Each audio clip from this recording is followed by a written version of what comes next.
اول شغل اشتغلته في حياتي انا كانوا بيعجنوني في الشغل، كنت بتعجن حرفيا.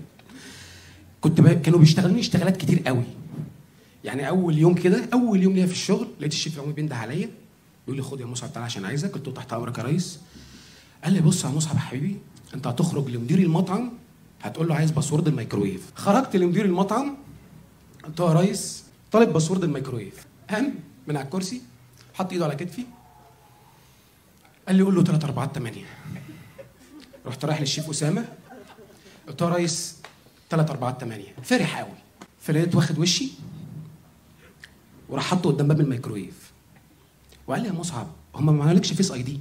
فقلت له يا ريس هو يعني ايه فيس اي دي؟ قال لي ما انت بتبصم فين يا حبيبي؟ قلت له تحت مع الوتريه والكباتن. قال لي لا يا حبيبي، الوتريه والكباتن تحت، الشيفات بيبصموا في الميكرويف. هتيجي كل يوم الصبح تقف قدام باب الميكرويف وتدوس ستارت، لو نور خلاص انت بصمت كده. فتخيلوا معايا انا كل يوم الصبح، فكل يوم في 16 شيف شغالين، فانا رحت داخل السلام عليكم